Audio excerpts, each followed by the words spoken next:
In 1998 and 2007, that's exactly what we did. We went out on strike. We were able to go out on strike because of rooms like this, where we had members who we have our night meetings at 1 in the morning. From 1 in the morning to 4 in the morning, our meeting halls were filled with drivers. You know, at 10 in the morning on Saturdays, our meeting halls were filled with day drivers. We were able to have our strikes because every driver said, this is my responsibility to organize. Because victories are not given, they're earned. We were able to strike because of brothers and sisters like you. We had drivers. Now, you know, we all know in this industry that the only person that you can depend on is a fellow driver. Because God forbid, when something goes wrong in the middle of your shift, it's your fellow driver who's going to be there for you and defend you. Is going to be the one to break any news to your family, to bring them to you, right? We see it every single day in New York City. I mean, drivers in the USA are 30 times more likely to be killed on the job than any other worker.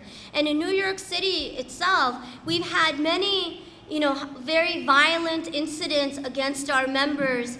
And I know, your good friend and ours, Peter, called us last August when one of our members, Ahmed Sharif, was assaulted when, at that time there was a big, political mess about an Islamic cultural center that, people wanted to build, in downtown Manhattan. And a lot of, conservative, basically politicians from other parts of the country came into New York and said it was a ground zero mosque and made a lot of noise about it. And even if it was, there would have been no problem, but that actually isn't what it was.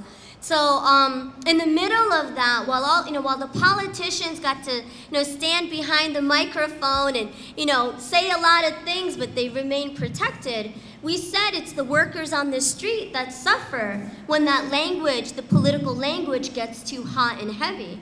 And so Ahmed, in the middle of his shift, had picked up a young man in his 20s, seemed decent, and in the middle of the ride he said, are you Muslim?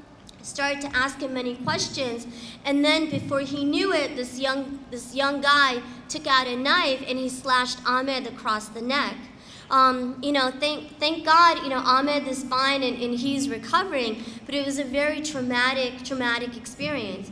And when Ahmed was on the street talking to the ambulance, as he sat there bleeding, he would not let the ambulance or the police take him to the hospital before they called his union. He said, I'm not moving until I can call my union. And he called us,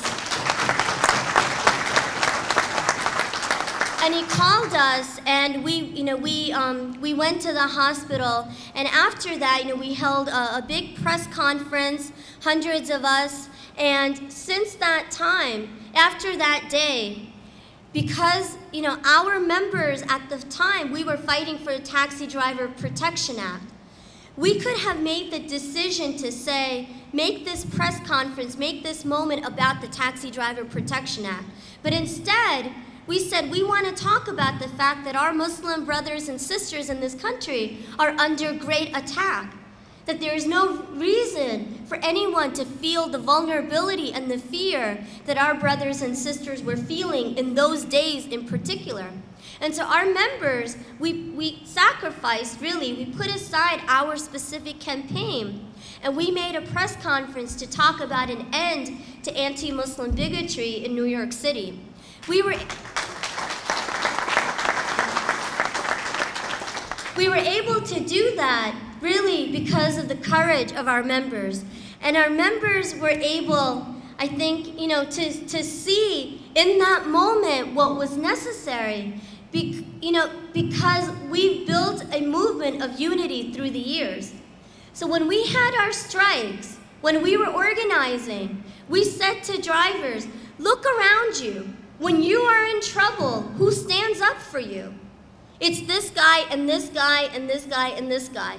Well, today, this brother and this brother and this brother and this brother are in trouble. Are you going to stand up for them? That's how we build our unity, because we only have each other to depend on.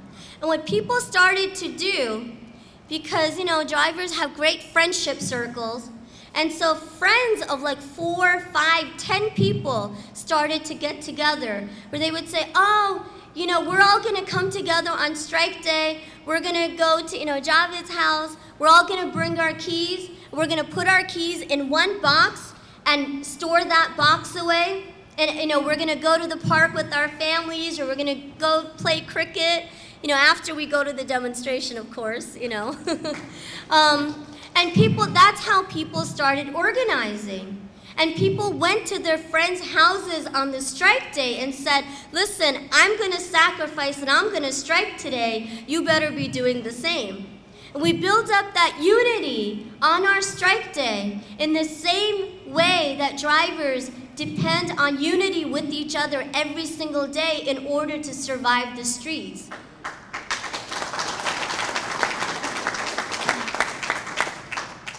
And so, we would say to you that we know firsthand that there is nothing like having massive street action or work stoppage to flex your muscles.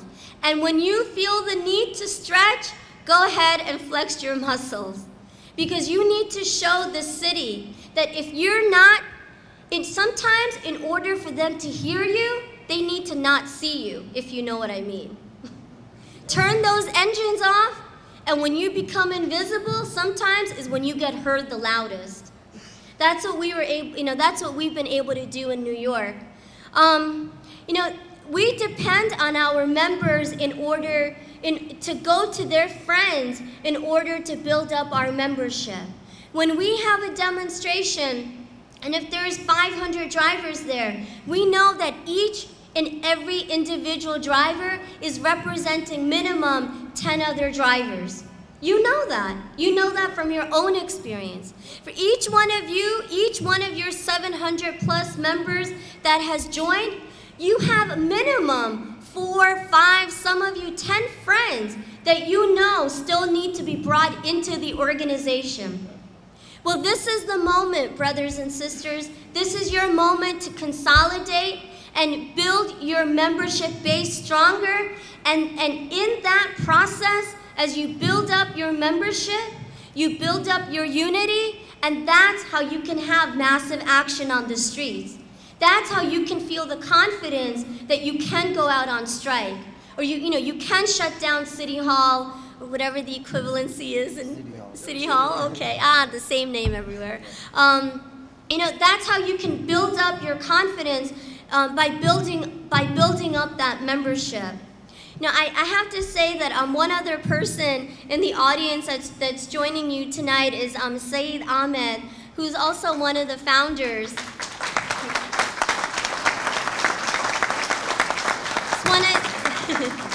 Saeed is our brother, and he's also one of the founders of the Taxi Workers Alliance. He thought his job was done, so he decided to move out to Canada. We're still missing him. We really came back here just to bring him back. When we first started organizing, I remember going with Saeed at 4 in the morning to his garage, Yakwal Garage, which is one of the biggest garages at the time. And Yakwal saw us out there. He came out, he took Saeed's keys, and he said, don't come back here, and he wouldn't give him a car. And Saeed and his partner said, fine, we'll just go to another garage and cause trouble there. And they continued to organize. They didn't get disheartened. They got angry and motivated, and they just kept organizing. Well, a couple years ago, about 2 years ago, we got a call from some drivers at the same Yakwal garage. And this time, it was a very, very different outcome. One of their friends, Lek Ram, he was a taxi driver. He was one of our members, and Brother Ram had committed suicide.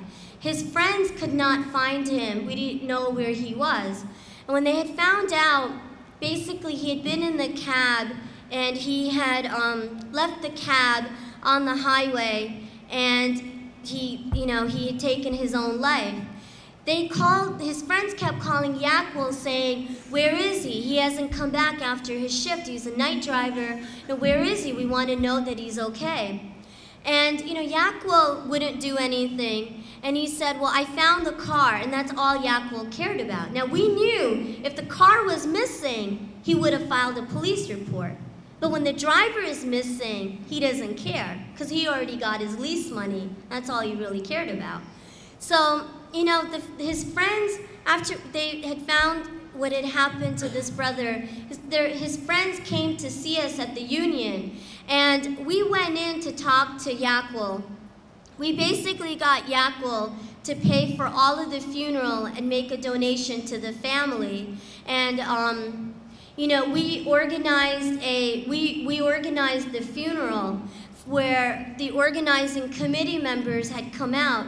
Brother Ram had not even one family member in the U.S. Every single one of his family members, from not just his wife and his children and his parents, his brothers and sisters, his cousins, everybody was back in India. He did not have one person outside of India in his life. So you can imagine the sense of depression and isolation that he was feeling. But his friends they spent days trying to find his family in India to deliver the news. And then, we had a funeral to pray for his soul and for his friends to say goodbye. And our members of our organizing committee got up and they spoke at the funeral.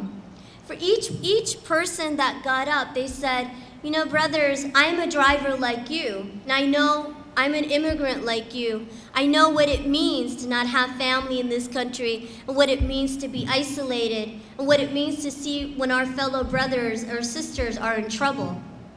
But they said, "You're not alone anymore because there is a union."